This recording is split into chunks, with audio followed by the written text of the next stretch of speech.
one of Cissy's great gifts was that I should say that she came, as you know, from the family that owned the majority stake in the Chicago Tribune.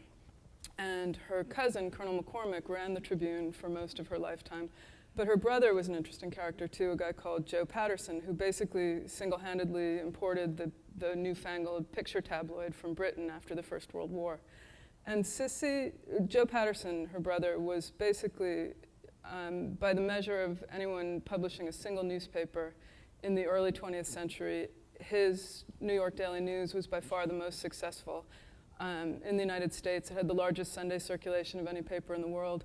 And Joe Patterson's genius was that he knew he could intuit what his audience wanted. And Cissy, although she had no education to speak of and she had very little journalistic experience, seemed to have some of that gift. And one of the things she did with William Randolph Hearst allowed her to run his Washington Herald, which was running fifth in a six-paper market in 1930. And she immediately started making changes, the kind of changes that her brother would have made. And she added a lot of local features, a lot of local color. She hired a lot of local writers rather than use the sort of, as she put it, canned stuff that came off the Hearst wires. And one of the things she did was she hired a lot of local debutantes and party girls to write about their friends. And one of those girls was Kathleen Kennedy.